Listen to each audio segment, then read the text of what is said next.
Soo dhawaada. Maanta waxaan idinkaga sheekay doonaa sheeko kale oo cusub oo u dhaxaysa diidiin, dooli, sagaaro, duke iyo nin beeraley ah. Ugu horeyn, intaanan bilaabin sheekada, waxaan idin xasuusinaa haddii uusan channelka subscribe ku saarnaynin, subscribe saaro si aysan ku dhaafin sheekooyinka cusub ee soo socda. Haddaba aan bilaabano sheekadeena maanta.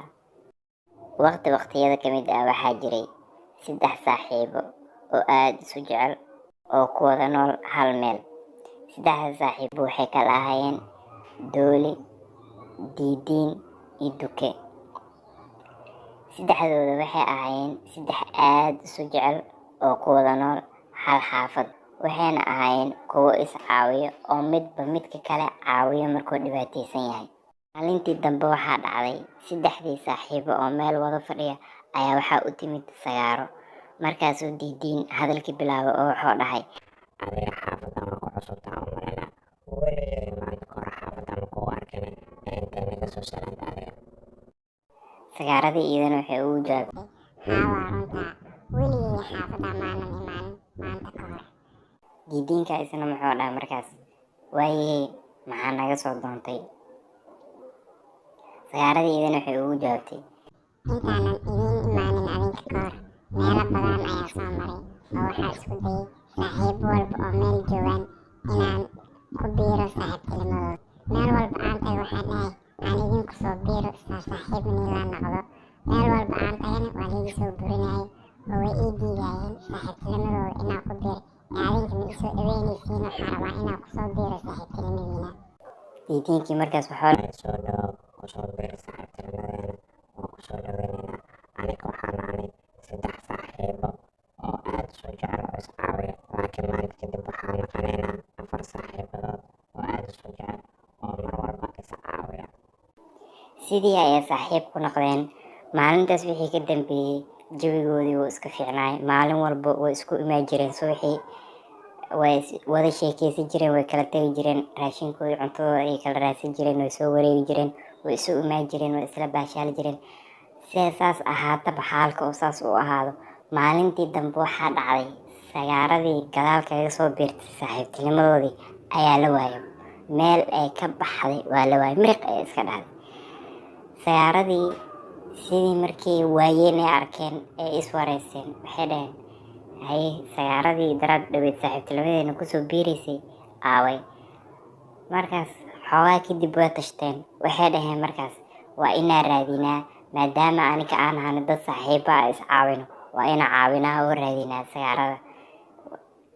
Markaas waa tashteen, waxay ku tashteen inay sagaaradii raadiyaan. dukaha markaas wuxuu yiri, adinka iska jooga, anaa soo raadinayo, maadaama ana aabiibo.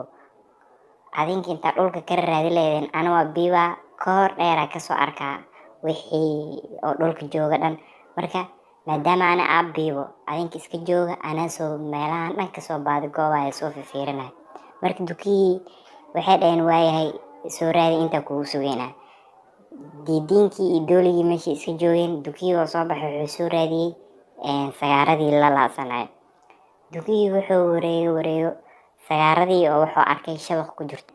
dukihii isla markii oo soo cararay, wuxuu u imaaday saaxiibadiisa oo wuxuu dhahay, soo baxa, meeshaan sagaarada joogtaa, shabaqay ku dhacday, aan soo badbaadinay. dooligii iyo diidiinkii iyo dukihii way soo wada baxeen, waxay soo wada aasteen sagaaradii si ay u caawiyaan ay kaga furaan shabaqii. dooligii isla markii shabaqii ayuu ka jaray sagaaradii, isla markii shabaqa ka jaray. Markaas kadib markii shabaqa intii la goonayo dhan diidiin wadada kusoo jiro, waxaa waaye diidiin isi socodkiis aad ay u gaaban yahay. Markii shabaqa laga gooyay sagaaradii oo imaaday, diidiinka markuu imaaday oo soo gaaray saaxiibadiisa oo meesha sagaarada ee shabaqa kula dhacday oo soo gaaray diidiinkii, isla markiiba meesha meel u dhow waxaa kasoo baxay ninkii reer baadiyaha ee shabaqa dhigtay. Markaasay arkeen ninkii reer baadiyaha iyaga. Markay arkeen waxay dhaheen, nakala cararsiiyey, ninkii reer baadiyaha ayaa soo socday. Isla markiiba dooligii luuq meesha u dhawaayo ku cararay, sagaaradii iyadana fakataxay dhahday, dukihiina isna oo biibay. haddoo dooligii oo dhuuntay oo sagaaradiina orodkeeda ay ku tashatay, dukiin oo biibay meesha waxaa kusoo hiray diidiinkii. Intuu meesha sii socday oo socodkiisoo gaaban aa lasoo gaaray. Markii diidiinkii lasoo gaaray, ninkii reer baadiyaha diidiinkii inoo qabsaday oo wuxuu ku ritay jawaan oo qaatay diidiinkii oo qaatay. Haddii sagaaradii lasoo badbaadiyey oo haddana diidiin baxar oo galay oo diidiinkii la qabsaday, talow diidiinkii ma lasoo badbaadin doonaa? Saddexdii saaxiib dib ay isugu soo laabteen ayagoo oo ka maqan yahay diidiin. Markaas ayay sagaaro hadalka bilowday oo waxay tiri, saaxiibkeeni wuxuu baxar galay anoo lii badbaadinayo, waa inaan soo badbaadinaa. markaas waxay bilaabeen inay tashtaan. Markay tashteen kadib way soo baxeen oo waxay usoo baxeen inay fuliyaan qorshe ku tashteen. Kadib qorshihii waxaa bilowday sagaaro oo wadadii ninka oo kusoo socday ayay jiifatay. Waxay iska dhigtay wax suuxay camal. Dukiin uu ag istaagay.